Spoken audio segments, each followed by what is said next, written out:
Roho Mtakatifu, neno ikatendeka, miujiza ikatendeka kwa jina la Yesu Kristo mwana wa Mungu. Tusalimiane tena kwa damu ya Yesu Kristo mwana wa Mungu aliye hai.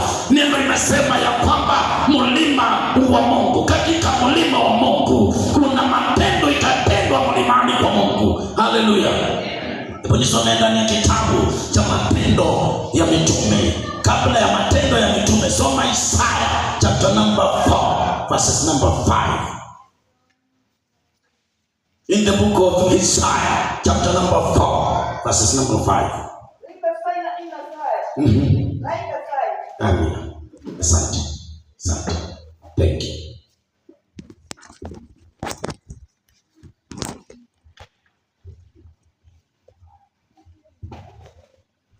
Tena juu ya makao yote ya mlima Sayuni. Tena juu ya makao yote ya mlima Sayuni. Na juu ya makusanyiko yake. Na juu ya makusanyiko yake. Mungu ataumba wingu na moshi. Mungu ataumba wingu na moshi. Wakati wa mchana. Wakati wa mchana. Na mwangaza wa miale ya moto. Na mwangaza wa miale ya moto. Wakati wa usiku. Wakati wa usiku.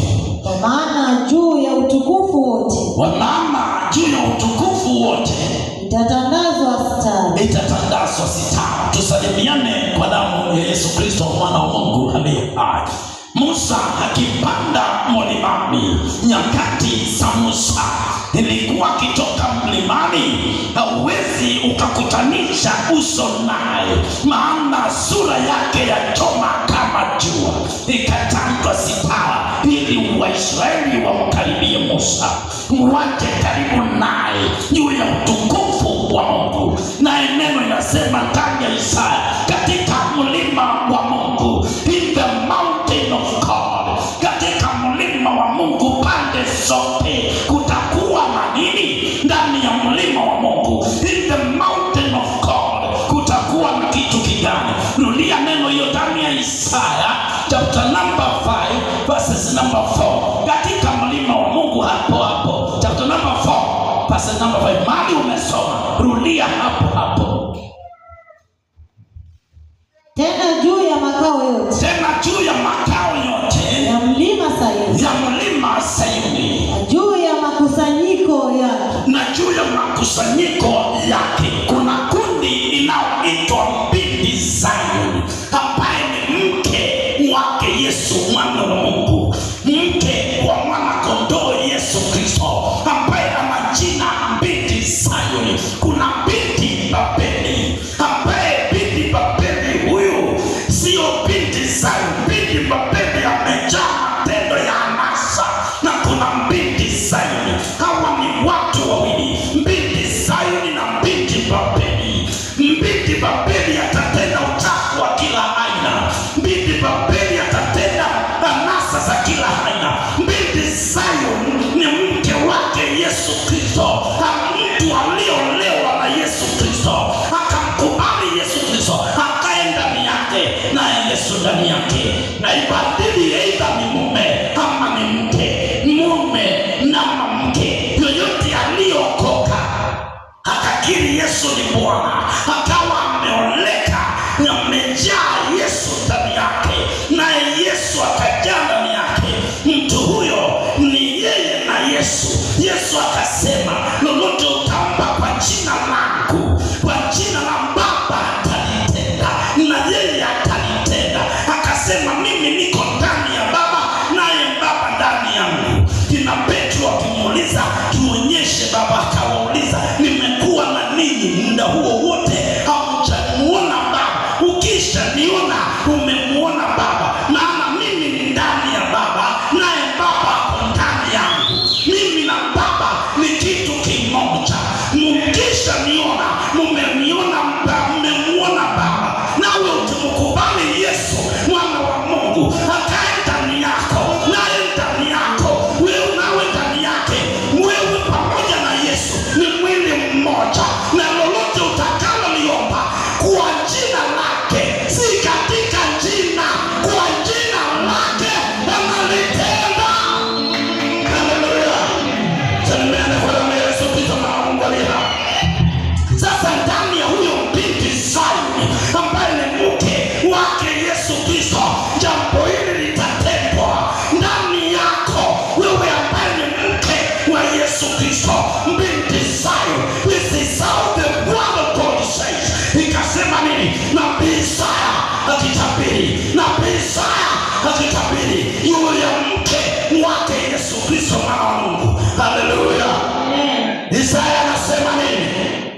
juu ya makusanyiko yake, juu ya makusanyiko ya wote waliomkubali Yesu Kristo.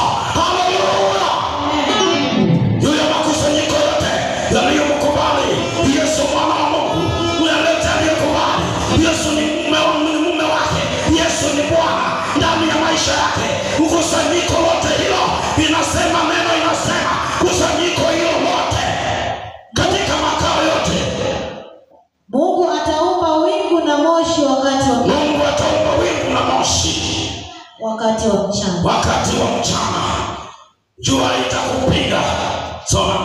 Na mwangaza wa miale ya moto wakati wa usiku. Ikifika jioni, mwangaza upo, giza haina ruhusa kukukaribia, jua haina ruhusa kukuharibu. Giza na wakao gizani, under the kingdom of the darkness cannot enter you. Sio ukae na mtu ambaye ana uovu kuingia kwako, la hasha. Maana juu yake mlima Sayuni, mke wa mwana kondoo, kuna ulinzi na kuna nuru na utukufu sana. Kwa maana juu ya utukufu wote wa mke wa mwana kondoo, ambaye ni yeye aliyoleka na Yesu Kristo, utukufu ule, juu ya utukufu ule wote, mahali popote katika mlima wa Mungu, mlima Sayuni, itatandazwa sitara. Na utukufu ukija, utakuwa unakaribiana na mwenzako.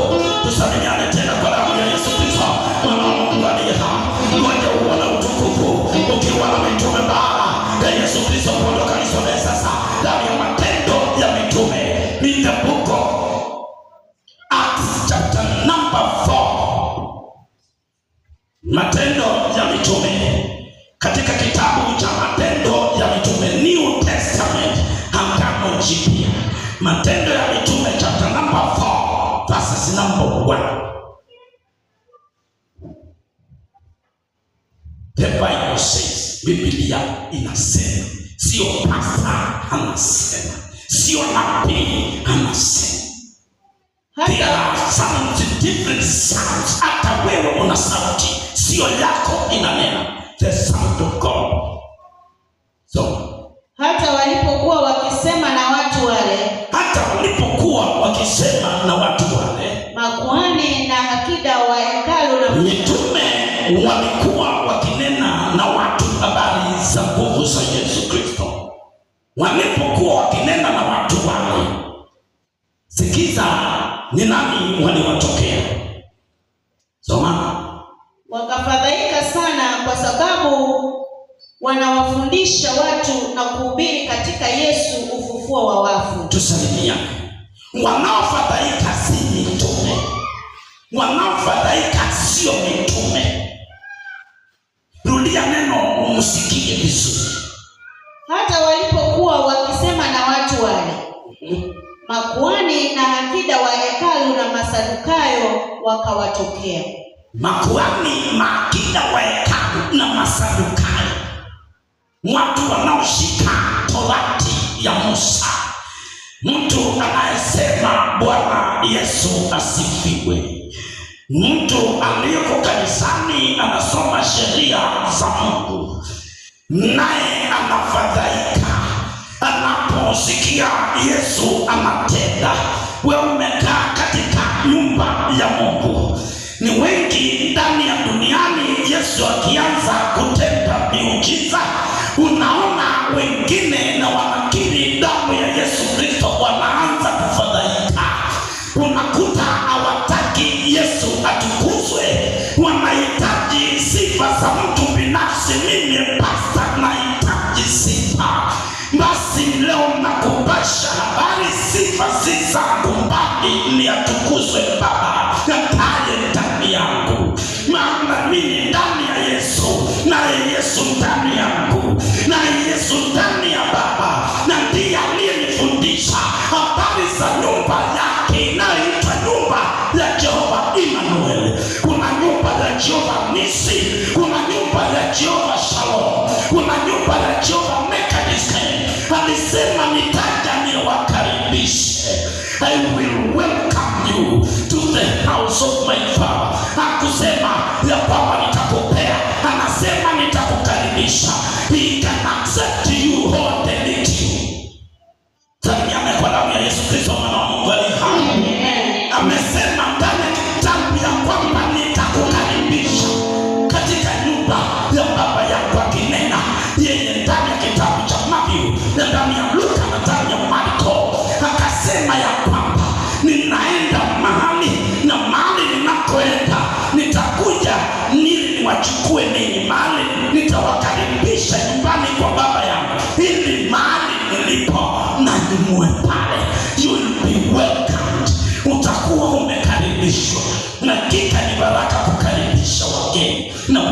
ukaribishe mgeni. Sijui kama una neema ya ukaribishaji. Hebu nisomee tena neno hilo ndani ya kitabu cha Mitume. Hao wanaofadhaika wanafadhaishwa na nini? Wamekuta Petro na Yohana wakiwafundisha nini? Hebu rudia neno hapa. Wanawafundisha nini watu? Wale hata walipokuwa wakisema na watu wale. Hata walipokuwa wakisema na watu pale, makuhani na akida wa hekalu na Masadukayo wakawatokea. Wakafadhaika sana kwa sababu wanawafundisha watu na kuhubiri katika Yesu ufufuo wa wafu. Katika Yesu ufufuo wa wafu. Tusalimiane tena kwa damu ya Yesu Kristo mwana wa Mungu. In the whole world, katika dunia nzima, tangu nyakati za Masadukayo hayo na mitume, up to this moment we are talking today, message of resurrection hasn't in the world. Bado haijaanza. Na wakati ambao hawa wanahubiri habari ya Yesu Kristo ufufuo, je, duniani ufufuo huu uko wapi? Maana yeye ndio ufufuo na yeye yupo duniani. Yeye ndio ufufuo na yeye yupo duniani. Yesu ambaye wa Nazareti ndio ufufuo. He is the resurrection. Kwa hivyo the death has no power. Mauti haina nguvu ndani ya Yesu Kristo. Haleluya. Salimiane kwa damu ya Yesu Kristo mwana wa Mungu aliye hai. Lakini mikutano mingi duniani ni ya kujua vile utazikwa. Hata utaki kujua anything else. Unataka kutengeneza njia ili nikija baada ya wewe kufa nikuzike. That message of kuzika inaisha and again. Hiyo message ya mazishi itaisha. Hiyo message ya kuzika itaisha na kupasha habari. Usije ukasema nilikuwa ninajua. Usije ukajipiga kifua na kupasha habari. Message ya kuzika itaisha na itaondoka. Maana Yesu ndiye ufufuo. Na ufufuo huu, mazishi haya yalianza hata tangu nyakati za mitume walipokataa kukanyaga Galilaya. Message ya ufufuo Yesu akakosa kuwapea, maana hawakuamini na wakawa na ugumu wa mioyo yao. Aliwakemea. Yesu Kristo ameanza ufalme duniani. Tusalimiane tena kwa damu ya Yesu Kristo. Amen. Yesu ameanza ujumbe duniani, ujumbe wa ufufuo. Na ndiposa hao walikuwa kinena habari ya ufufuo ndani ya mlima Sayuni. Matendo haya ndiyo utendeka. Soma neno. Wakawakamata, wakawaweka gerezani hata asubuhi. Wakawakamata, wakawaweka gerezani hata asubuhi, kwa kuwa imekwisha kuwa jioni. Mitume wakakamatwa, wakawekwa gerezani. Ati wakapelekwa wapi? Gerezani. Salimiane kwa damu ya Yesu Kristo mwana wa Mungu aliye. Hebu rudia. Wakawakamata, wakawaweka gerezani hata asubuhi. Wakawakamata, wakawaweka gerezani hata asubuhi. Kwa kuwa imekwisha kuwa jioni. Kwa kuwa imekwisha kuwa jioni. Lakini wengi katika hao waliosikia lile neno. Lakini wengi katika hao waliosikia lile neno waliamini. Na hesabu ya watu waume ikawa kama 5,000. Na hesabu ya watu waume ikawa kama 5,000. Hata asubuhi. Wakubwa na wazee na waandishi wakakusanyika Yerusalemu. Waandishi wakubwa na wakakusanyika wote Yerusalemu. Na Anasi kuhani mkuu. Na Kayafa pia. Na Yohana na Isakanda. Na wote wale waliokuwa jamaa zake kuhani mkuu. Walipowaweka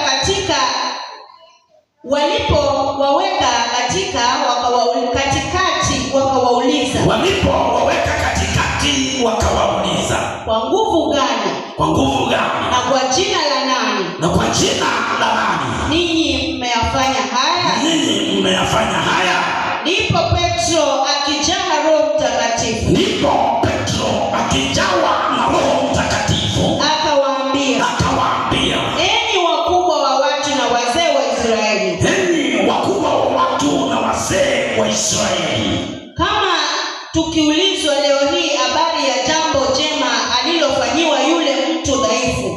Kama tukiulizwa habari ya jambo jema alilofanyiwa yule mtu dhaifu. Jinsi alivyoponywa. Jueni ninyi nyote na watu wote wa Israeli ya kuwa kwa jina la Yesu Kristo wa Nazareti. Jueni basi ninyi nyote kwa jina, sio katika kwa jina la Yesu Kristo wa Nazareti. Ni Yesu Kristo wa Nazareti, ambaye ninyi mlimsulubisha. Na Mungu akamfufua katika wafu. Kwa jina hilo mtu huyu anasimama hali mzima mbele yenu. Nao ninyi mlio katika nyumba hii, wanayowauliza ni kwa nguvu gani mnatendewa na kuponywa, basi waambieni kwa jina la Mungu, kwa jina la Yesu Kristo mwana wa Mungu, mnaponywa na kutendewa miujiza kwa jina hilo. Maana nyumba hii, mwenye nyumba hii ni huyo aliyekuwa na kina Petro. Petro akajibu akawaambia ya kwamba mtu huyu matendo ametendewa kwa jina la Yesu Kristo wa Nazareti. Na nyumba hii miujiza inayotendwa, uponyaji unaotendwa, ajabu inayotendwa, jibu ya kuwajibu ndio hii. Maana wanawauliza mwatumia nguvu gani, waambie ni kwa jina la Yesu Kristo wa Nazareti. Wapelekee ujumbe ukawaambie ni kwa jina la Yesu Kristo wa Nazareti ndipo umepokea miujiza, ndipo umepokea uponyaji. Leo unapewa jibu na kujibu anayekuuliza kwa nguvu gani mtu huyo anatumia. Ni kwa jina la Yesu Kristo wa Nazareti. Haleluya! Salimia mkono wa Yesu Kristo mwana wa Mungu aliye hai. Hapana shida ukifadhaika mioyo yenu katika mlima wa Mungu. Amesema atatanda wingu wakati wa mchana, wingu ataitanda, na usiku atatanda moto. Kikingi cha moto kitakuwa wakati wa usiku. Miali ya moto inaitwa kikingi cha moto kitatandwa. Maana Yesu alipopenda akanijulisha nyumba ya baba yake Emanueli. Leo tuko ndani ya mlima wake Jehova Emanueli. Huyo Yesu ndio ufufuo, huyo Yesu ndio ufufuo. Hakuna njia ya mwingine ila huyo ambaye ni ufufuo. Muda usio mrefu mambo ya mazishi duniani itaisha. Mambo ya mazishi duniani itaisha. Maana Yesu wa Nazareti ana kifunguo cha mauti na kuzimu. Hayuko kaburini tena, hayuko ndani ya msalaba, yuko ndani ya ufalme wa baba yake Jehova Emanueli, na yuko duniani. Amekuja kutafuta mama yake, amekuja kutafuta na uzao unaomwamini ya kuwa ni mwana wa Mungu. Haleluya! Anaitwa Yesu Kristo mwana wa Mungu, ni mwana wa Mungu, anaitwa mwana wa Mungu. Haleluya! Kila mtu tusimame juu, tuanze wimbo wa kuabudu. Ukubali mwili wako uwe mbindi Sayuni, mbindi Babeli aondoke. Matendo wako kawe pamoja nao kwa jina lako Yesu Mfalme. Naomba na kurudisha shukrani. Tuketi chini. Nisomee ndani ya kitabu cha Mathayo chapter number 9 verses number 1. In the book of Matthew chapter number 9 verses number 1.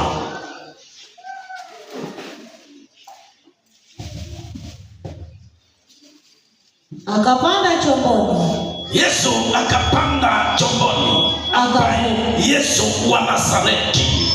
Mitume wakafufua kwa jina la Yesu Kristo. Miujiza ikatendeka kwa jina la Yesu Kristo. Uponyaji wa ajabu kwa jina la Yesu Kristo. Kabla hajaacha uponyaji, tazama yeye akitenda wakati ako na mitume. Yesu akapanda chomboni. Akapanda chomboni, akavuka, akafika mjini kwao. Akapanda chomboni, akavuka, akafika mpaka wapi? Mjini kwao. Mjini kwao. Soma. Na tazama, akapanda chomboni, akavuka. Akapanda chomboni, akavuka. Kuna maji aliyekuwa naivuka, maana alipanda chombo kwa sababu angekwenda kwa miguu. Alikuwa ni avuke kwa chombo maji yale, akafika kwao. Alikuwa natoka upande huo anaingia Nazareti. Yeye Yesu Kristo akaitwa wa Nazareti, mipakani mwa Zabuloni na Naftali. Ndani ya nchi hiyo mipakani mwa Zabuloni na Naftali ndipo kuna Nazareti pale, ndipo kuna Galilaya pale, ndipo kuna kisima cha Bethsaida. Hapo katika huo ufuo akapanda chomboni, akavuka, akafika kwao. Soma.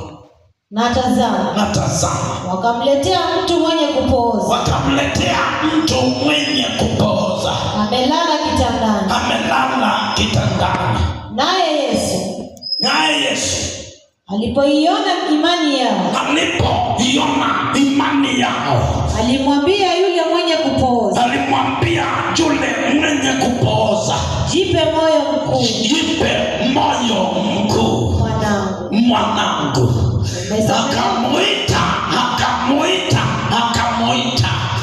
Akamuita na akamwambia, mwanangu, jipe moyo mkuu. Akamuita, mwana wangu, jipe moyo mkuu. Jipe moyo mkuu. Ameona imani iliyo ndani ya watu wale. Wameona kuna wengine huja nyumba hii si kwa kuja kuponyeshwa, mbali ni kwa kuja kutafuta vile walivyomtenda baba yangu kumsulubisha. Wengine huja ili wapate uponyaji, wengine huja ili jina la Mungu litukuzwe, wengine huja ili nyama zao zipokee amani, lakini wengine hawaji kwa hilo. Mwenye nyumba hii jua kujua kabla uingie, jua kujua kabla akupe nafasi ufike. Neno la Mungu ikasema ya kwamba na alipoona imani ya watu wale, walijua ya kwamba kuna jambo itatendwa ndani ya huyu amepooza wetu huyu. Alijua ya kwamba kuna jambo itatendwa ndani ya mtu huyu.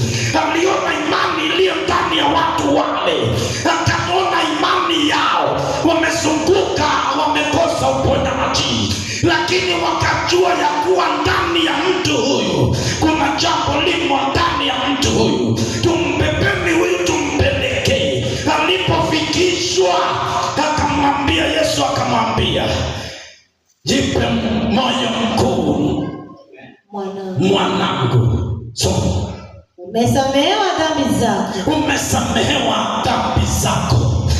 Nani mwenye kuleta hii kupooza?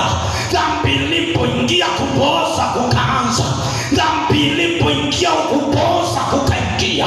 Kwa hivyo aliyeleta kupooza huku ni ile dhambi. Akamwambia umesamehewa dhambi zako. Yesu akawa ndiye msamaha duniani wa kuondoa dhambi ya kila aina, wa kuondoa laana ya kila aina. Ikawa yeye Yesu mwana wa Mungu ndiye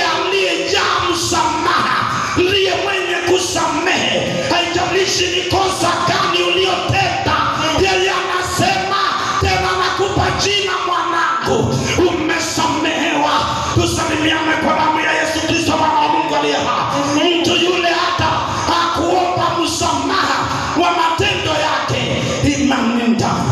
Yesu akamwambia umesamehewa dhambi zako. Soma usikie ni nini kilitendwa baada ya msamaha wa dhambi.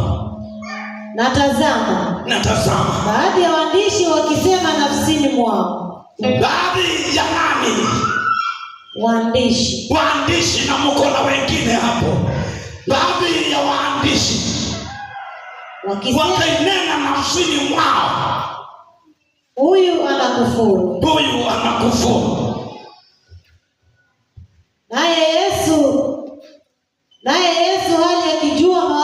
Naye Yesu hali akijua mawazo yao. Akasema, mbona mnawaza maovu mioyoni mwenu? Juu ya nyumba ya Mungu. Mbona mnawaza maovu mioyoni yenu juu ya nyumba ya Mungu? Mbona mnawaza maovu mioyoni mwenu? Soma. Kwa maana rahisi ni lipi? Ni kusema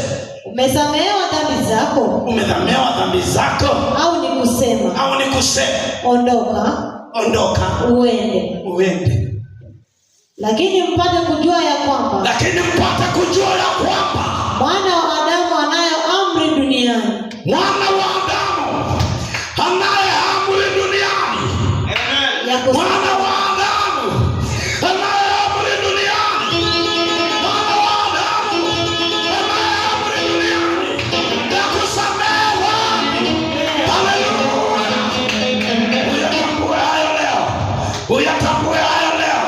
Uyatambue hayo leo. Mwana wa Adamu, malaika ana damu, mkerubi ana damu, mserafi ana damu. Hapa kuna mwana wa Adamu, hapa kuna mwana aliye na damu, ana amri ya kusamehe dhambi. Tusalimiane kwa damu ya Yesu Kristo mwana wa Mungu aliye hai. Ondoa mawazo mabaya, ondoa nia mbaya, ondoa mawazo mabaya. Kuna wengine ukiona mtu anahubiri open air ndani ya crusade, unaanza kumtukana na njaa, unaanza kumtukana na tafuta chakula. Ole wako kama anawasimu juu ya dhambi yako, anawasimu juu ya mateso uliye nayo. Kama anahubiri barabarani, kama unamuona hafai, ujue ya kwamba hafai juu ya matendo yako, juu ya makosa yako. Amekoseshwa kufanya kazi zingine, aje mahali uliko juu ya uovu wako. Uondoke ndani ya uovu, upokee msamaha, upokee uponyaji. Haleluya, haleluya, haleluya, haleluya. Wengi wameishi kukufuru wachungaji na watu wakihubiri. Watu wameingiwa na roho, amewacha boma yake, ameenda barabarani, amevaa gunia. Unaanza kumdharau. Wacha madharau yako, wachana naye. Kama anawasimu juu yako, anawasimu juu yako, juu ya makosa yako na dhambi yako, ni mwagiwa mafuta huyo. Ikanenwa ndani ya kitabu cha Daudi, ikasema kibanda changu kiko Salemu, lakini maskani yangu iko Sayuni. Wachana na huyo mtu anayehubiri, mwache. Anasema Yesu mfalme, kibanda changu kiko Salemu, lakini maskani yangu iko Sayuni. Kibanda changu kiko Salemu, lakini maskani yangu iko Sayuni. Maskani yangu, makao ya Yesu Kristo, makao mahali ya makaa. Alisema niko mlangoni nabisha hodi, fungua niingie, nikae ndani yako, nawe ndani yangu, uwe makao, uondoke kwa kibanda. Tusalimiane kwa damu ya Yesu Kristo mwana wa Mungu aliye hai. Masadukayo wanaulizwa ni lipi hilo mumeona likiwa ni ngumu kwenu? Ni kusema amesamehewa dhambi, ama ni kusema jitwike godoro uende? Hamjui ya kwamba Mwana wa Adamu ana amri ya kusamehe dhambi? Wakaanza kukufuru. Na tangu nilipoingia hapa, kuna wengine nikiwasalimia Jehova Shalom, anasema salamu ni za kusimu. Kuna Shetani anaitwa Jehova Shalom. Nilipoingia area hii kwa nikisalimia mtu Jehova Shalom, anasema hizo salamu ni za kusimu, na imeandikwa ndani ya kitabu cha Waamuzi, ndani ya kitabu cha Waamuzi hile mstari wa 24, 23, 24. Neno inasema ndipo Gideoni akamjengea Mungu madhabahu hapo, akaita jina lake Jehova Shalom. Hata hivi leo iko huko katika Ofra ya Waabiezeri. Hawajui ya kuwa Jehova Shalom ni jina na makao ya Baba ya Yesu Kristo, ni nyumba ya Yesu Kristo, ni nyumbani kwa Baba. Alisema nitakukaribisha nikuonyeshe makao ya nyumbani kwa Baba yangu. Kama hujapewa welcome, you have not been invited to be one among his family. Makosa iko hapo. Maana ukijisindilia umekuja hujalikwa, utaondoka. Kama hajakualika nyumbani, alisema nitakukaribisha. Kama hajakukaribisha, ukijiingiza najua utaondoka tu. Tusalimiane kwa damu ya Yesu Kristo mwana wa Mungu aliye hai. Hebu soma hapo chini usikie vile Masadukayo na waandishi wamejaa. Ukiponyeshwa na umeponywa wapi, anatumia pepo.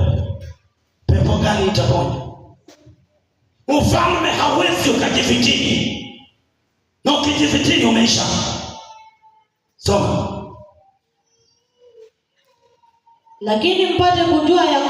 Lakini mpate kujua ya kwamba mwana wa Adamu anayo amri duniani ya kusamehe dhambi.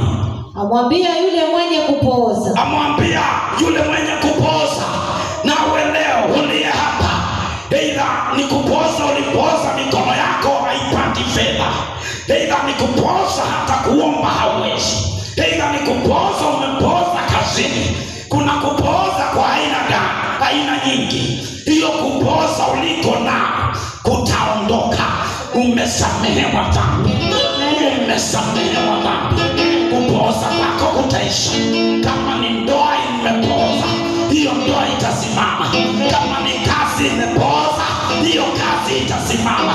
Kama ni shule imepooza, hiyo shule itaendelea. Kama ni nafsi imepooza, hiyo kupooza kutaondoka.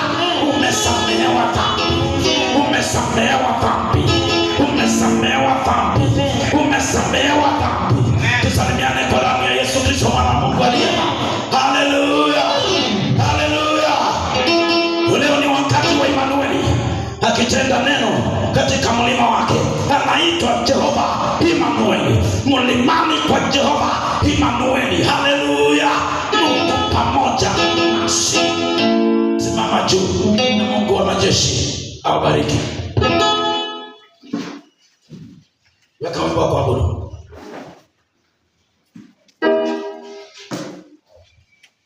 Wanijua vyema Bwana